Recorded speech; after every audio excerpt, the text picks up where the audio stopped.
Hello বন্ধুরা, আজকে আমি একটি পাটের শাক আর পুঁই শাক দুইটা একসঙ্গে মিশিয়ে রান্না করব চিংড়ি মাছ দিয়ে।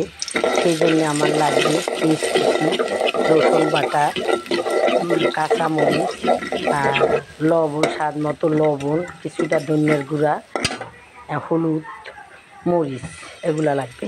গুঁড়া মরিচ কম দিব, কাঁচামরিচ দেবো সেই জন্য। তাহলে আমি প্রথম পাতিল বসাই দিলাম। এখন আমি এই পেস্টটা একটুখানি লাল করে নিয়েছি।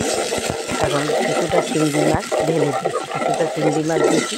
চিংড়ি মাছ দিয়ে সুন্দর করে আমি কষিয়ে নিচ্ছি। কষানো হয়ে গেলে মানে চিংড়ি মাছটা একটু ভাজা ভাজা হয়ে গেলে আমি মশলাটা মিক্স করে রেখেছিলাম সেটা দিয়ে দিলাম। অল্প অল্প করে শাক তো সেই জন্য অল্প অল্প করে, পরিমাণে কম দিয়েছি। এখন এটাকে আমি সুন্দরভাবে কষিয়ে নিই, একটু পানি দিয়ে সুন্দর করে কষিয়ে নেব। কাঁচামরিচ দিচ্ছি। এখন কষানো হয়ে গেলে এখন আমি শাকটা দিয়ে দেবো। দুই পদের শাক একসঙ্গে মিক্স করে দিয়েছি। এখন আমি শাকটা দিয়ে দিলাম। শাকটা দিয়ে আস্তে আস্তে করে সুন্দর করে শাকটা যখন মজে আসবে, এই যে সবটা দেখেন মজে গেছে। এখন আমি সুন্দরভাবে নাড়াচাড়া দিয়ে দেবো। নাড়াচাড়া দেওয়ার পরে একটু ডাকনা দিয়ে দেবো। আমি ডাকনা দেওয়ার পরে কষাবো সুন্দর করে।